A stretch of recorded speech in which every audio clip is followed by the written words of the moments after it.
High Court. Next, we honor Mr. V.K. Raman, physiotherapist and yoga therapist, Raman Physio Gayalayam.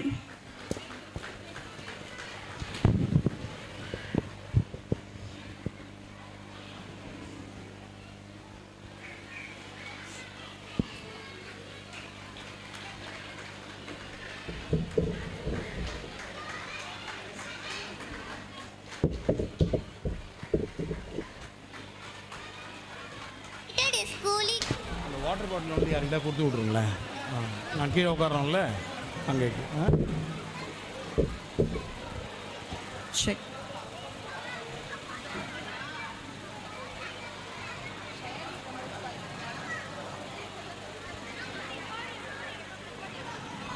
That's really out.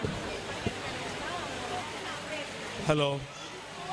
Hope you all enjoyed the programs and thank you very much for your cooperation. Prabhakar sir, Soman Raman and Ganesh Kumar. These are my support system for my school, sir, actually. Without them, no, I wouldn't be able to run the school in a proper way. See, Mr. Prabhakar is actually, he's an association, Rajajinar association இருக்காரு. அவரோட cooperation நல்லாவே இருக்குது எங்களுக்கு. Mr. Ravindran, he helped me to, when I entered into the school, after my quitting my HCL job, he helped me a lot to how to run a school. எனக்கு சொல்லிக் கொடுத்தவர் அவர் தான். சோமராமன் வந்து இவரோட சப்போர்ட் வந்து இன்றைக்கும் எனக்கு இருந்துகிட்டே இருக்குது. on daily basis. Daily I used to call him and he will advise, this is how you should do, these are the records you should maintain. எல்லாத்தையும் கிளியராக சொல்லிட்டு இருக்காரு. And Mr. Ganesh is an and Mr. Subramaniam, last but not the least, he is running a spoken English academy run பண்ணுறாரு. So எங்கள் ஸ்கூலில் spoken English வந்து we have a tie up with them. So he is sending a teacher on daily basis. Daily வந்துருவா. எல்லாருக்கும் ஒரு period உண்டு. LKG UKG ஸ்டாண்டர்ட்ஸ்க்கு எல்லாருக்கும் ஒரு period daily spoken English practice உண்டு. ஸோ தட் அவள் எல்கேஜியில் வந்து முடிக்கும்போது they are able to say thank you, sorry and அம்மா I am going to rest room அந்த லெவலுக்கு சொல்கிற அளவுக்கு வந்துடுறா எல்கேஜியில். இல்லை அந்த லெவலுக்கு அது கரெக்டாக இருக்குது இப்போது. அதுக்கு வந்து big thanks for everyone till and hope I will get all the patience. I mean it will to watch and to listen all the witness the programs and other things. Thank you very much and thank you parents. Please, in another 10-15 minutes the function is going to get over. Please silent, கொஞ்சம் சைலண்டாக இருந்தீங்கன்னா நல்லாயிருக்கும். Please. Thank you. சுட்டெரிக்கும் வெயிலை விழுங்கி இனிய மாலை பொழுதினிலே இங்கு பாலர் வித்யாலயாவின் நர்சரி பிரைமரி பள்ளியின் 33வது ஆண்டு விழாவிற்கு சிறப்பு விருந்தினராக இங்கே மேகாலயாவின் முன்னாள் தலைமை நீதிபதி திரு எஸ் வைத்தியநாதன் அவர்களே, இந்த பள்ளியின் உரிமையாளர் நண்பர் திரு சாய்நாதன் அவர்களே மற்றும் மேடையில் வீட்டிற்கும் ரவீந்திரன், பிரபாகர், கணேஷ் மற்றவர் அனைவருக்கும் எனது முதற்கண். எதிரிலே அமர்ந்திருக்கின்ற சிறுவர்கள், குழந்தைகள், பெற்றோர்கள், முக்கியமாக ஆசிரியர்கள் அனைவருக்கும் எனது முதற்கண் வணக்கத்தை தெரிவித்துக் கொள்கிறேன். பள்ளியில் படிக்கும் பொழுது 40-50 பேர் நம்ம கூட படிப்பாங்க. ஆனால் படித்து முடித்ததுக்கப்புறம் ஒவ்வொருத்தரும் ஒவ்வொரு இடத்துக்கு போயிடுவாங்க, ஒவ்வொருத்தரும் ஒரு மாதிரி செட்டில் ஆகிடுவாங்க. அதுக்கப்புறம் அவங்கள யார் எங்கே இருக்காங்கன்னே தெரியாமல் தேடி பிடிச்சி இப்போல்லாம் பார்த்திங்கன்னா ரீயூனியன்ற பேரில் ஒவ்வொருத்தராக தேடி பிடிச்சிட்ருக்காங்க வலை போட்டு. ஆனால் எனக்கு ஒரு பாக்கியம் கிடச்சிது. என்னென்னா, ஃபஸ்ட் ஸ்டாண்டர்ட்லேருந்து 5th ஸ்டாண்டர்ட் வரைக்கும் என் கூடவே ஒன்றா படித்த திரு வைத்தியநாதன் அவர்கள் இன்னி வரைக்கும் நண்பர்களாக இருக்கும். இரண்டாவது பாக்கியம் 6th ஸ்டாண்டர்ட்லேருந்து 10th வரைக்கும் இன்னி வரைக்கும் நண்பராக இருக்கும் சாய்நாதன் அவர்கள். நாங்கள் 3 பேருமே சிங்காரம்பிள்ளை ஸ்கூலில் தான் ஜாயின் பண்ணோம். ஃபஸ்ட்டு பாலகுருகுலம் ஸ்கூலு, அதுக்கப்புறம் சிங்காரம்பிள்ளையில் ஜாயின் பண்ணோம் 3 பேரும். வைத்தியநாதன் அப்படியே இங்கிலீஷ் மீடியம் போயிட்டார், தமிழ் மீடியத்துக்கு சாய்நாதன் வந்துட்டார். ஆக மொத்தம் 3 பேரும் இன்னி வரைக்கும் கிட்டத்தட்ட 55 வருஷமாக இன்று வரை நண்பர்களாக இருக்கிறோம். இந்த பாக்கியம் எங்களுக்கு கிடைத்திருக்கு. அதே மாதிரி நீங்கள் எல்லாரும் இப்போ இருக்கிற நண்பர்களை விடாதீங்க. யாராவது ஒரு 5 பேரையாவது வைங்க. ஃப்யூச்சரில் ஒரு 4 பேராவது தேருவாங்க. அவங்களோட என்றைக்கு டச்சில் வச்சுக்கோங்க. வைத்தியநாதன் ஒரு குட்டி கதை சொன்னார். ஏன்னா இந்த சிறு வயதில், இந்த பள்ளி பருவத்தில் நமக்கு கிடைக்கிற அந்த ஒரு விஷயமும், சுட்டித்தனமாக இருக்கட்டும், குறும்புத்தனமாக இருக்கட்டும், எல்லாமே இந்த பசுமரத்து ஆணி போல் பதிஞ்சிடும். அதே மாதிரி இன்றைக்கி அவர் கதை சொன்னோன்னே எனக்கு ஒன்று ஞாபகம் வந்தது டக்குன்னு. என்னுடைய எல்லாருக்கும் பிடிச்ச பீரியடே ஒன்று இருக்குமே, அது என்னது? PT period. கரெக்ட். அந்த பிடி பீரியடில் சந்திரசேகர்னு ஒருத்தர் 8ன்னு நினைக்கிறேன், 8th or 7th சரியாக ஞாபகம் இல்லை. ஆனால் அவர் சொன்ன குட்டி கதை ஒன்று ஞாபகம் இருக்குது, அதை சொல்லிடுறேன். என்னென்னா, ஒரு ஊரில் ஒரு பண்ணையார், அவர்கிட்ட வேலை செய்கிற ராமசாமின்னு ஒருத்தர். அவர் ரொம்ப புத்திசாலி, ஆப்போசிட். இந்த பண்ணையார் என்ன செஞ்சார், டேய் போய் இந்த சாய்நாதன் கிட்ட போய் இவ்வளோ ரூபா கொடுத்துருக்கேன், அதை வாங்கிட்டு வா அப்படின்னாரு. இவன் போனான். அங்கே சாய்நாத் இல்லைன்னொடனே திரும்பி வந்துட்டு, ஐயா சாய் இல்லை அப்படின்னா. உடனே பண்ணையார் சொன்னார், கோச்சிட்டு, இந்த மாதிரி பெரியவங்களையெல்லாம் அப்படி சொல்லக்கூடாது, அவர் எவ்வளோ பெரிய ஸ்கூலோட ஓனரு, அவரை போய் இப்படி மரியாதை இல்லாமல் சாயிலாம் சொல்லக்கூடாது, திரு அப்படின்னு சொல்லணுண்டான். திரும்பி மறுநாள் போயிருக்காரு. போன உடனே இந்த சாய்நாதன் கிட்ட ரூபாய் வாங்கிட்டார். வாங்கின உடனே, என்ன கொடுத்துட்டியா? திருசாய் கிட்டே போனேன், திருசாய் இருந்தார், திருசாய் கொடுத்தாரு. அப்படியா, சரி. நாய்க்கு சோறு வச்சியா? தெரு நாய்க்கு சாக வச்சிட்டேன் அப்படின்னா. அந்த மாதிரி ஒவ்வொன்றுத்துக்கும் திரு திரு திரு திருன்னு போட்ட உடனே இந்த பண்ணையாருக்கு பயங்கர கோபம். என்னடா இவன் எதுக்கத்தாலும் திரு திருன்றானேன்னு. உடனே இனிமேல் இந்த திருங்கிற வார்த்தையை சொன்னீங்கன்னா உன் நாக்கு அறுத்து விடுவேன், இனிமேல் திருங்கிற வார்த்தையை சொல்லக்கூடாது அப்படின்னார். ஒரு மறுநாள், நான் ஊருக்கு போயிட்டு வரேன், 2 நாள் கழிச்சு தான் வருவேன்னு பண்ணையார் கிளம்பிட்டார். இந்த ராமசாமி வீட்டில் இருந்திருக்காப்புல. 2 நாள் கழிச்சு பண்ணையார் வந்தாப்புல. வீடெல்லாம் காலியாக இருக்குது, பீரோலாம் உடஞ்சிருக்கு. என்னடா ஏன்டா இப்படி இருக்குன்னு ராமசாமியை கேட்டார். கண் வந்து ராமசாமி சொன்னார், சொல்கிற நீங்கள் தான் அந்த வார்த்தையை சொல்லக்கூடாதுன்னு சொன்னீங்களே, அதனால் நான் சொல்ல மாட்டேன். கோவில் மணி கூட டன் டன் அடித்தான். என்னடா அது, என்னடா சொல்கிற? இல்லை, திருடன் வந்தான், திருடிட்டு போயிட்டான் அப்படிங்கிறதான். டன் வந்தான், திருடிட்டு போயிட்டான் அப்படின்னா. சரிடா, அந்த கோவில் மணி அடித்தேன்னா, கோவில் மணி டன் டன் தான் அடிச்சுது, அதனால் கோவில் மணி அடித்தேன். இந்த கதை 1976 இருக்கும். சந்திரசேகரன் பிடி வாத்தியார் சொன்னார். அது எனக்கு இன்னைக்கு வைத்தியநாதன் சொல்லும்போது எனக்கு இந்த கதை ஞாபகம் வந்தது. எதுக்கு சொல்ல வரேன்னா, இந்த மாதிரி பருவத்தில் கிடைக்கக்கூடிய ஒவ்வொரு விஷயங்களும் நமக்கு ரொம்ப ஆணித்தரமான பதியக்கூடிய விஷயங்கள். அடுத்து நம்ம சாய்நாதத்துக்கு ஒரு மாதிரி டரர் மாதிரி இருப்பாங்க, ஆனால் கிட்ட போனால் அவ்வளோ சாந்தமான குணம் அவங்க அம்மா. ஏன்னா சின்ன வயசுலேருந்து அந்த 7வது 8வது படிக்கிறதுலேருந்து நான் அவங்க வீட்டுக்கு போவேன். போனவுடனே அந்த குச்சி வச்சுட்டு ஆய் அப்படின்னு மாட்டுவாங்க. பயப்படாமல் தான் இருக்கும். அப்புறம் சாப்பாடு வச்சுருக்கேன், சாப்பிட்டு போ அப்படின்வாங்க. அந்த குச்சி காட்டுறச்சே அந்த இதுவும் சாப்பிட்டு போன்னு சொல்கிற அந்த இதுவும் அப்படியே பிள்ளைக்கும் இருக்குது. இன்றைக்கும் அந்த மாதிரி தான் சாய்நாதன் வரவங்க யாராக இருந்தாலும் சாப்பிட்டியாடா சாப்பிடு அப்படிங்கிற குணம் இருக்குது. அதே மாதிரி பார்த்திங்கன்னா அவங்க அப்பா ரொம்ப சைலண்ட்டானவர், அதிகமாக யார்கிட்டையும் பேச மாட்டார். ஆனால் எங்கிட்ட ஜாஸ்தி பேசுவார். வந்தால் 1 மணி நேரம் ஆனாலும் அறுத்து தள்ளிடுவார், அந்த அளவுக்கு பேசுவார். ரொம்ப நல்ல மனுஷன், சாந்தமாக இருந்தாலும் ரொம்ப நல்ல மனுஷன். சாய்நாதனை பொறுத்த வரைக்கும் எப்படின்னா, நல்ல ஐடி ஃபீல்டில் நல்லா சம்பாதிச்சு நல்ல போஸ்ட்டில் இருந்தவர். அம்மா அப்பா, அதாவது தன்னுடைய பேரண்ட்ஸ் ஒரு தொழிலை நடத்தினாங்கன்னா அந்த தொழிலை அப்படியே திருப்பி பையன் வாங்கி நடத்துறதுங்கிறது வந்து ரொம்ப அபூர்வமான விஷயம். எனக்கெல்லாம் அந்த பாக்கியம் கிடைக்கல. நல்ல வேலையில் இருந்தவர் ரிசைன் பண்ணிவிட்டு அடுத்த நிமிஷம் அம்மா சொன்னாங்கன்ட்டு உடனே ஸ்கூல் பொறுப்பை ஏற்றுக்கிட்டு இன்னி வரைக்கும் சக்ஸஸ்ஃபுல்லாக பிரமாதமாக, இந்த அளவுக்கு பிரமாதமாக நடத்தி கொண்டிருக்கிற சாய்நாதன், என்னுடைய நண்பர் சாய்நாதனுக்கு பலத்த கரகோஷத்துடன் நன்றி.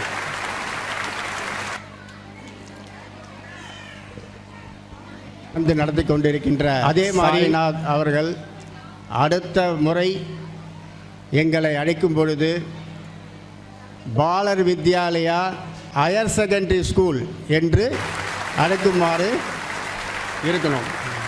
அந்த அளவுக்கு வளர்ச்சி பெறணும். டான்ஸ் ஆடினவங்களை பற்றி சொல்லவே வேணாம், வார்த்தைகளே இல்லை. ரொம்ப பிரமாதமாக ஆடினாங்க.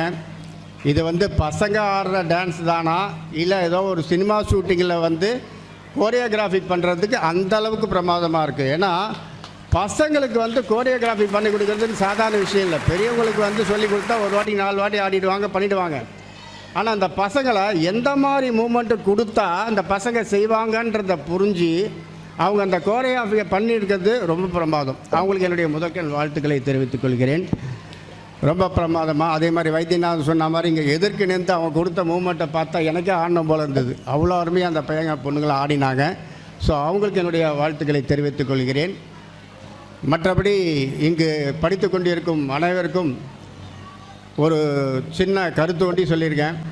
அம்மா அப்பா எதிர்பார்ப்பாங்க, முதல் ரேங்க் வாங்கு, 2வது வாங்கு, 3வது வாங்குன்னு. முடிஞ்சால் படிங்க, 10 ரேங்குக்குள்ளேயாவது வாங்குங்க. இல்லைன்னா கவலைப்படாதீங்க. ஏன்னா நீங்கள் நல்லா படிச்சிங்கன்னா ஒரு நல்ல கம்பெனியில் நல்லா சம்பாதிக்கலாம். படிக்கலைன்னா அந்த கம்பெனிக்கு முதலாளியாக இருக்கலாம். அதனால் பயப்படாதீங்க. நீங்கள் 10 ரேங்க்குள்ளே வாங்க, இல்லைன்னா 10லேருந்து 20க்குள்ளேயாவது வாங்க. +2 வரைக்கும் கண்டிப்பாக படித்து முடிச்சுருங்க. அதுக்கப்புறம் நீங்கள் டிசைட் பண்ணுங்கள். அம்மா அப்பா வந்து பக்கத்து வீட்டுக்காரன் டாக்டருக்கு படிக்கிறான், அவன் ஃப்ரெண்டோட பையன் இன்ஜினியர் படிக்கிறான் அப்படின்னு உங்கள் அப்பா அம்மா திணிச்சாலும் அதை ஏற்றுக்காதீங்க. நல்லா ஞாபகம் வச்சுக்கோங்க.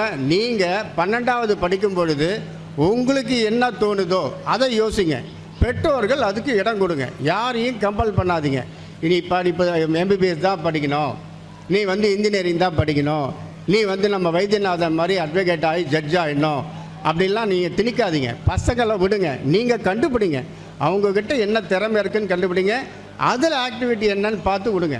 டென்னிஸ் விளையாட தெரியலனா டென்னிஸ், நல்லா ஸ்விம் பண்ணுறானா ஸ்போர்ட்ஸ் லெவலில் ஸ்விம்மிங்கு, அந்த மாதிரி எந்த விளையாட்டு, செஸ்ஸா ரைட்டு, கிரிக்கெட்டா ரைட்டு, இல்லை யோகா பண்ண சொல்லி கொடுங்க. அவன் டெஃபினட்டாக நல்ல லெவலில் வந்து உடம்பும் பார்த்துப்பான், நிறைய ப்ரைஸும் வாங்குவான், நல்ல ஸ்காலர்ஷிப்லேயும் படிக்கலாம். அதனால் பெற்றோர்களுக்கு இந்த தாழ்மையான வேண்டுகோளை கொடுக்குறேன். எனக்கு இவ்வளவு நேரம் வாய்ப்பு கொடுத்த அனைவருக்கும் நன்றி கூறி விடைபெறுகிறேன். நன்றி, வணக்கம். வணக்கம். ப்ரோக்ராம் ஆமாம், டான்ஸ் பாட்டு ப்ரோக்ராமா? ஆமாம், இங்கே வந்திருந்தேன். அப்போது மாலை வணக்கம்னா யாருக்கும் தெரியல அப்படின்ட்டாங்க. குட் ஈவினிங் தான் தெரியும் அப்படின்னாங்க. ஸோ அதனால் நம்ம தமிழுக்கு எவ்வளோ முக்கியத்துவம் கொடுக்கறது இல்லைன்றது அப்போ தெரிஞ்சுட்டேன். நான் எல்லா இடத்துலையும் சொல்கிறது என்னென்னா, நான் ஆங்கிலத்தில் வந்து பேசலான்னு தான் நினச்சேன். ஆனால் இங்கே நிறைய பேரண்ட்ஸ், முக்கியமாக தாத்தா பாட்டிங்கள்லாம் வந்திருக்காங்க. தமிழில் பேசினா ஈஸியாக அவங்களுக்கு போய் சேர்ந்துடும். அதனால் ஆங்கிலம் மற்றும் தமிழ் கலந்து பேசுவேன். நிச்சயமாக என்னுடைய தமிழ் உச்சரிப்பு டிவி நியூஸ் ரீடரோட நிச்சயமாக நன்றாக இருக்கும் என்று நினைக்கிறேன்.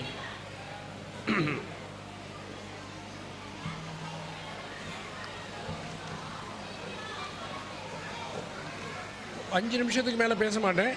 குழந்தைங்களை யாரும் பேசாதீங்க, குவைட்டாக இருங்கன்னு சொல்ல முடியாது. ஏன்னா நானும் அந்த ஏஜிலலாம் க்ராஸ் பண்ணிட்டு வந்திருக்கோம். ஒரு சீஃப் கெஸ்ட் வந்தால் எப்படா அவர் பேசிட்டு போவார், நம்மளுக்கு எப்போ சாக்லேட் கிடைக்கும், எப்போ வீட்டுக்கு போகலான்னு தான் நினைப்போம். ஸோ அதே மனநிலைமையில தான் குழந்தைங்களும் இருப்பாங்க. இவ்வளோ நேரம் அவங்க டான்ஸ் பர்ஃபார்மன்ஸ் எல்லாம் பண்ணியிருக்காங்க.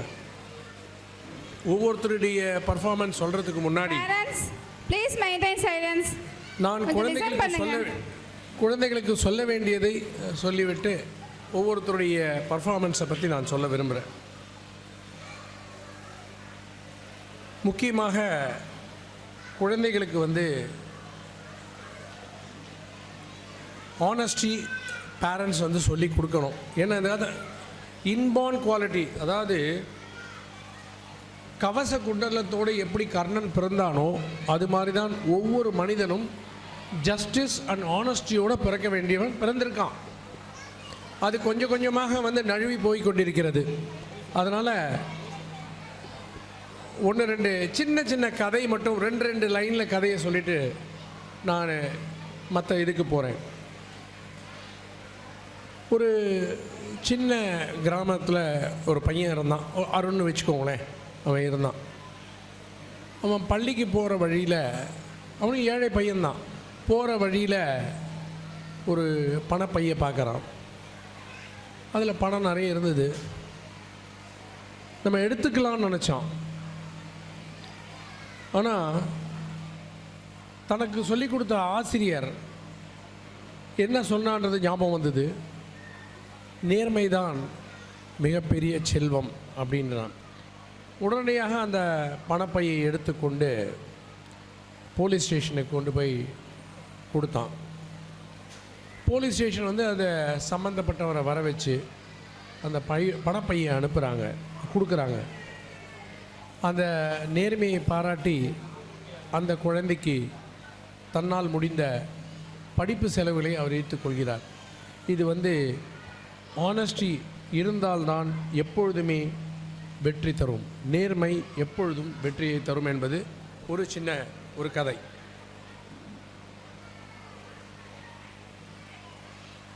அதே மாதிரி சின்ன சின்ன நம்ம தவறு செய்வோம். அது வந்து 2 பெண் குழந்தைகள், அது ஒரு பெண் குழந்தைகள்கிட்ட இருக்கக்கூடிய ஒரு பென்சிலை இன்னொரு பெண் எடுத்துக்கொள்கிறது. இது ஒரு பென்சில் எடுத்துன்னு போகிறது ஒரு சிறிய விஷயந்தான்.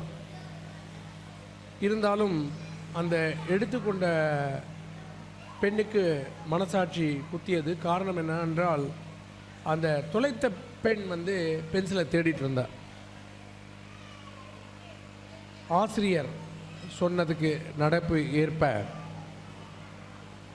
இது மாதிரி நான் நேற்று இந்த பென்சிலை எடுத்துட்டேன், அவங்களோட பென்சில் நான் திருப்பி தரேன் அப்படின்னு சொன்ன உடனே எல்லாரும் மன்னிச்சிடுறாங்க. ஏன்னா குழந்தைகள் எடுக்கிறது வந்து ஒரு திருட்டுன்னு சொல்ல முடியாது, விளையாட்டு தான். ஸோ அது ஒரு தவறு. அந்த தவறை உடனே ஒப்புக்கொண்டதனால் அவன் வந்து ஒரு பெரிய தவறுகளை நாளைக்கு நடக்காமல் இருக்கிறதுக்கு நம்மளே வந்து சரி செய்து கொள்ள முடியும் என்பது என்னுடைய கருத்து.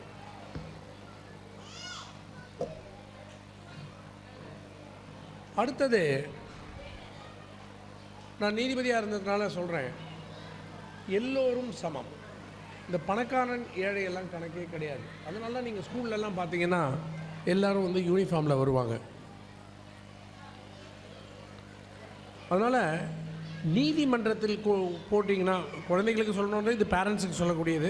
நீதிமன்றத்துக்கு போனீங்கன்னா அவங்களுக்கு தெரியும், அது வந்து கோர்ட் வந்து ஒரு பணக்காரனா ஏழையான்னு பார்க்காது, உண்மையை மட்டும்தான் பார்க்கும். அதனால் நாம் வந்து யாரையுமே இகழக்கூடாது, சமமாக நினைக்க வேண்டும். எந்த ஒரு காரணத்து கொண்டும் பொய் சொல்லக்கூடாது. அதாவது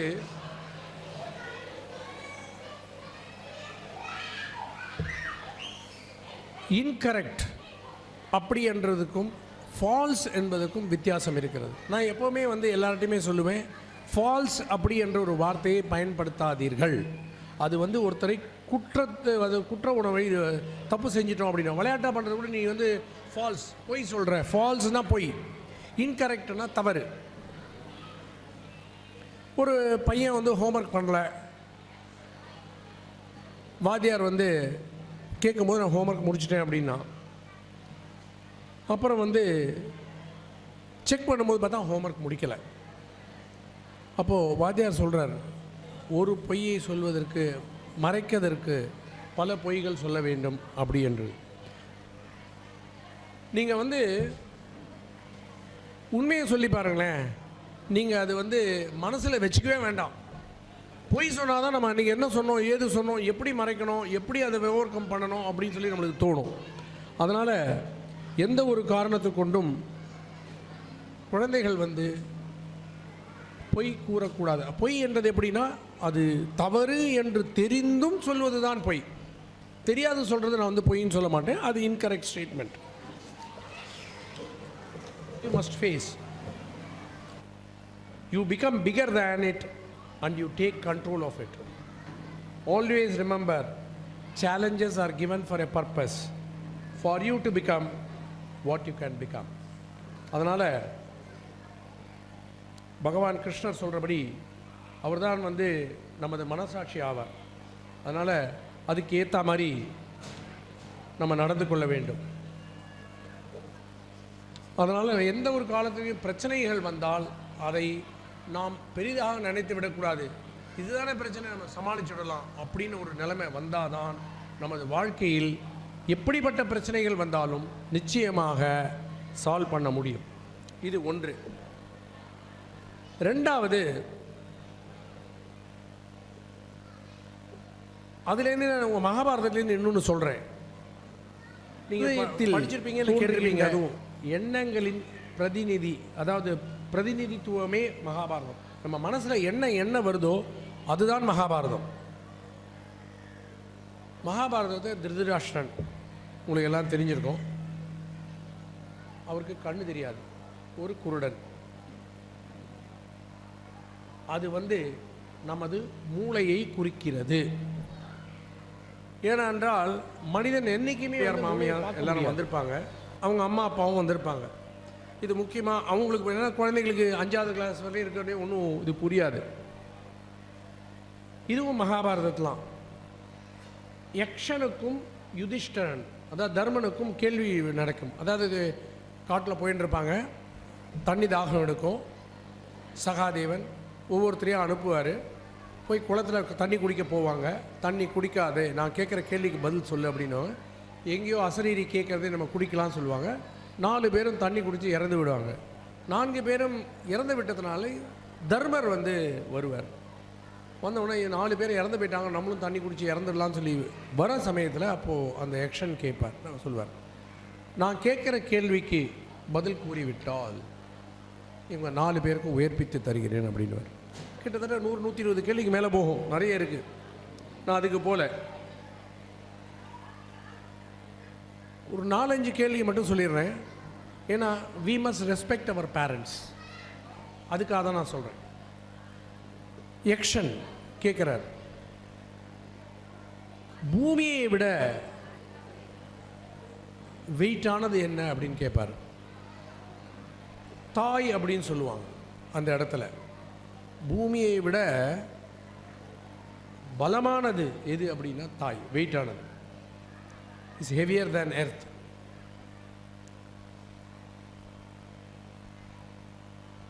சொர்க்கத்தை விட எது பெரியது அப்படின்னு சொல்லும்போது தந்தையாரின் மன்னிப்பு தன்மை, மன்னிப்பு குணம். குழந்தைங்க எவ்வளோ தவறு பண்ணுறது, சரி மடிச்சுட்டு போயிட்டு நீ மேலே படின்னு சொல்லி அதை காமிக்கிறார்ல. அதனால் வந்து தந்தையர் வந்து மன்னிப்பு தன்மை வந்து சொர்க்கத்தை விட பெரியது அப்படின்னு சொல்லுவார். மனசை பற்றி சொல்லுவார், மைண்ட். அது சொல்லும்போது காத்தை விட எது வேகமாக செல்லக்கூடியதுன்னு கேட்கும்போது மனம் அப்படின்னு சொல்லுவார். நம்ம இப்படி நினைக்கிறதுக்குள்ள மனம் வந்து கடகடன்னு என்னெல்லாமோ தோண ஆரம்பிச்சிடும். அதனால் மனம் அப்படின்னு சொல்லுவார்.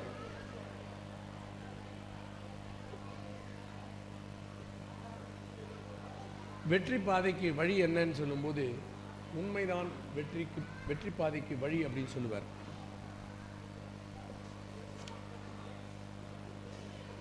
முக்கியமாக இந்த டாலரன்ஸ் அதை பற்றி சொல்லிக் கொடுங்க. அடுத்தது டீச்சர்ஸ்.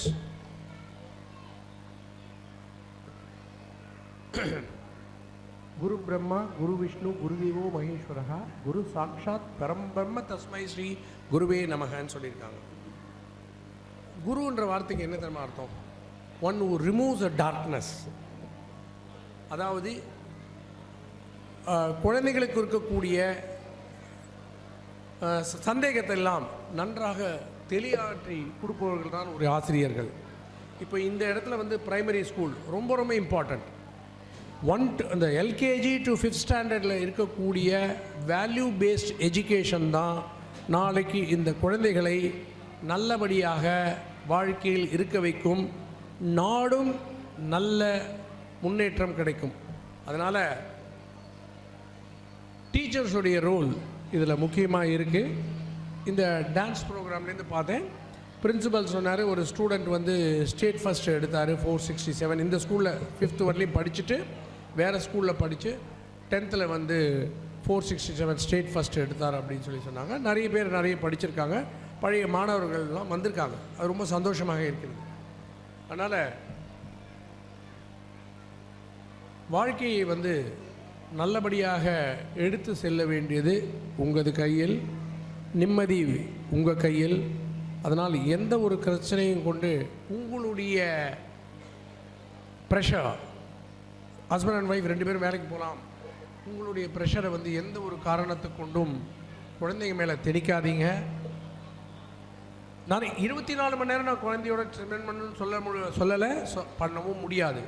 ஆனால் குவான்டிட்டி பார்க்காதீங்க, டைம், குவாலிட்டி டைம் குழந்தைங்களோட செலவு பண்ணுங்கள். அப்போ தான் அவர்களும் நல்லவர்களாக வருவார்கள், நாடும் நல்ல முற்றேற்றம் ஏறும். அடுத்தது என்னோடய பேச்சு முடிஞ்சு போச்சு. அடுத்தது இங்கே டான்ஸ் ப்ரீகேஜியில் ஜாயின் பண்ணி எல்கேஜியில் 5th ஸ்டாண்டர்ட் வரையும் ஆடினாங்க. நிஜமாகவே அவங்க எல்லாரையும் அப்ரிஷியேட் பண்ணணும். அதுவும் பர்டிகுலர்லி அந்த 3rd ஸ்டாண்டர்ட் வரையும் இருக்கக்கூடிய இங்கே மாஸ்டர் மாதிரி குழந்தைகள், 5வது படித்த மாணவர்கள் மாஸ்டர் மாதிரி நின்று இங்கே டான்ஸ் ஆடி அதை இவங்க பார்த்து டான்ஸ் ஆடுறது வந்து ரொம்ப நல்லா இருந்தது. 3 குழந்தைகள் முதல் பரதநாட்டியம் ஆடிது. நிஜமாகவே அவங்களுக்கெல்லாம் நல்ல ஃப்யூச்சர் இருக்குது. உங்களுக்கு எல்லாம் தெரியும், குழந்தைகள் வந்து எப்போவுமே டான்ஸ் ஆடும்போது அப்பா அம்மாவை பார்த்து தான் ஆடும். அதனால் நீங்கள் வந்து பாவம் இருக்கா அது இருக்காலாம் பார்க்க முடியாது. நல்லபடியாக பண்ணினார்களா? இங்கே நம்ம வந்தது வந்து குழந்தைகளை வந்து ப்ரைஸ் பண்ணுறதுக்கு, கிரிட்டிசைஸ் பண்ணுறதுக்கு கிடையாது. அதனால் எல்லோருமே நல்லாக நடனம் ஆடினார்கள். அதனால் இது ட்ரெயின் கொடுத்த அனைவருக்கும், முக்கியமாக இங்கே நின்று டான்ஸ் ஆடி அவங்கள பார்த்து ஆட வச்ச அந்த குழந்தைகளுக்கு நிச்சயமாக எல்லாருடைய கைத்தட்டலும் முக்கியமாக இருக்குது. நான் போன வாரம் கூட பேசினேன் இதே மேடையில் தான். இந்த டான்ஸு மற்றும் பாட்டெல்லாம் எனக்கு தெரியும். ஏன்னா 35 வருஷமாக என் மனைவி பாடுறதுக்கெல்லாம் நான் ஆடின்னு இருக்கேன். அதனால் நான் ஒன்றும் பிரச்சனை கிடையாது. பாருங்கள், நிறைய ஆம்பளைங்க கை தட்டுறாங்க, அவங்க வீட்லேயும் அப்படி தான் நடக்குதுன்னு நினைக்கிறேன். அதனால் இந்த எனக்கு இது மாதிரி ஒரு வாய்ப்பு, போன வருஷமே என்னை கூப்பிட்டாரு, என்னால் வர முடியலை, என்ன ரீசன் தெரியல. இந்த வருஷம் ரொம்ப ராமன் வந்து இன்சிஸ்ட் பண்ணார், வந்து தான் ஆகணும் அப்படின்னு சொல்லிட்டு. நான் சொன்னேன் பார்க்குறேன் அப்படின்னு சொன்னேன். போன வாரம் முடியாது, போன வாரம் அவங்க சிஸ்டரும் இவரும், நான் சொல்கிறேன் நீங்கள் உங்கள் செலக்ட் பண்ணிக்கோங்க டேட்ஸை அப்படின்னு சொல்லிட்டேன். அதனால தான் இன்றைக்கி குட் ஃப்ரைடே அன்றைக்கி நிச்சயமாக எல்லாருக்கும் விடுமுறை இருக்கும். அதனால் இன்றைக்கி நான் ஒத்துக்கொண்டேன். இந்த வாய்ப்பு கொடுத்த அனைவருக்கும், அதை தவிர இந்த ஸ்கூலுக்காக டைரக்டாக இன்டைரக்டாக உழைக்கும் நண்பர்கள், மேடையில் இருக்கும் அனைவருக்கும், teachers, parents, grandparents, children எல்லோருக்கும் எனது நன்றி கூறி உரையை முடித்துக் கொள்கிறேன். Dhanush Ram Surat, second price.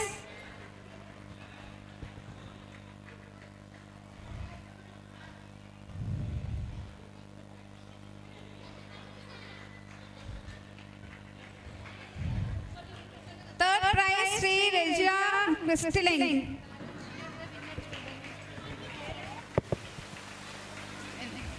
LKG girls for running race. First prize goes to V. Vedashri. Please cheer up the students.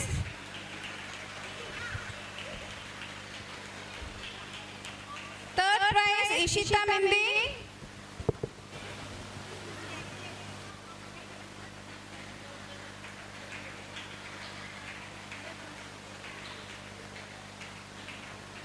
Next, LKG boys for folk.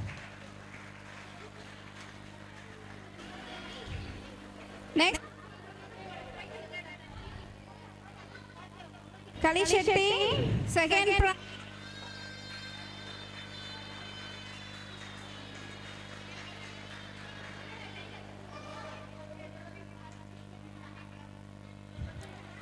prize P. Inia.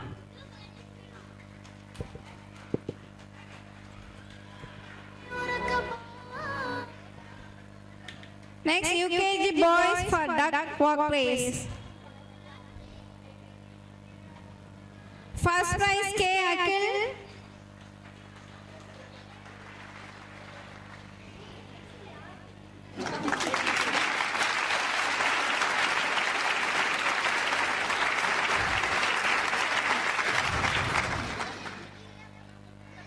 Second prize is Martin Choi.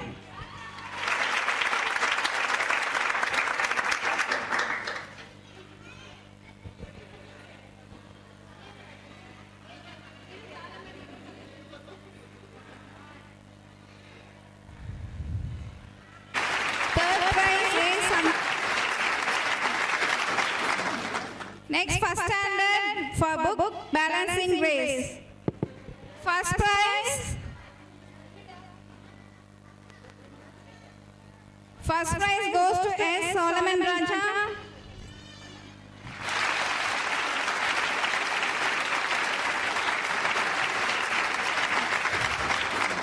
Second prize A. Kavin.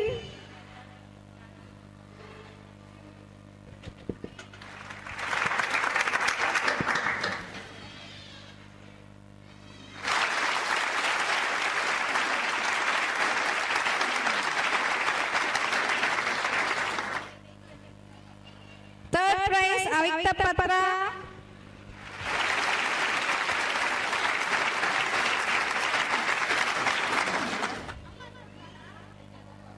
Next, second standard. Get ready, go race. First prize goes to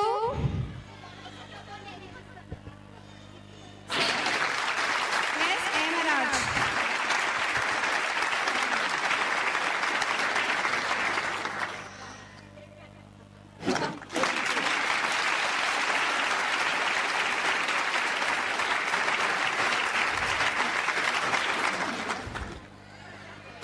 Second standard Dangan Toro.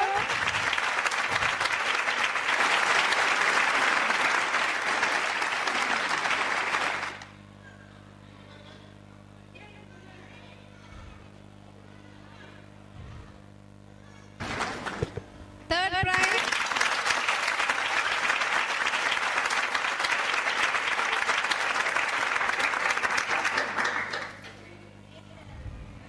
Next, fourth standard for ball and bus race. First prize G. Litish. Second prize goes to G. Rahul.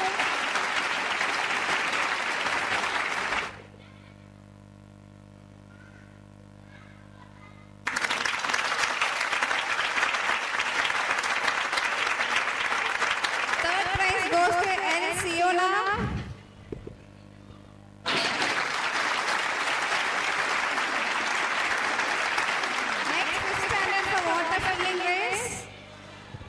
First prize goes to Rhoda Madhuri.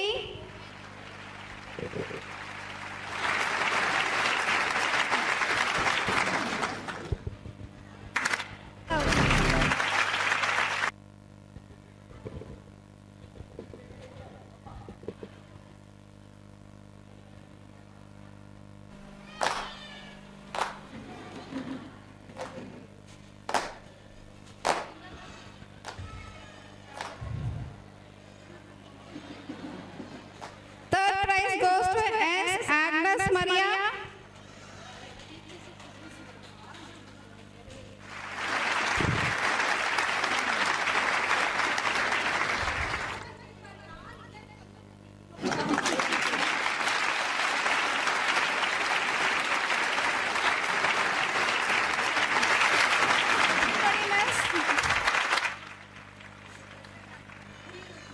Neeros Miss.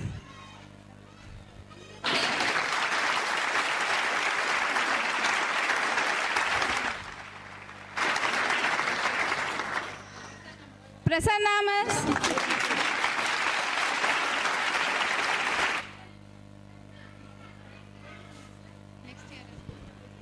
Next, Jayaprada Miss.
and colorful celebration has come to an end. I hope you all enjoyed our school kids cultural program as much as we enjoyed. I am Sugati Devi, Tamil teacher. On behalf of management, staffs and students of school, thanks Justice S. Vaidyanathan sir and Mr. V.K. Raman sir, all parents and others who attended and made this celebration a memorable one. We also thank our audio and lighting service provided Mr. Bhaskar of Annamalai Sound Service, who support us for more than 25 years. Photographer Mr. Prabha for taking beautiful photos, and owner Mr. K. Balamurugan of Kanchi Kamagodi Mandabam. Last but not least, can we all give a big round of applause to our children and our teaching staff who worked hard to make this one more celebration successful. Once again, I thank guest Justice S. Vaidyanathan sir and Mr. V.K. Raman sir, one and all. Now I request all of you to stand and sing our national anthem together. Managadinayaka Jayage Bharata Bhaka Vidada Punjab Sindh Gujarat Maratha Dravida Utkala Banga Vindhya Himachala Yamuna Ganga Uchala Jaladidharanga Dabasubana me jage Dabasubashisha mage Jage Dabasaya Gada Janagana Mangala Nayaka Jayage Bharata Bhaka Vidada Jai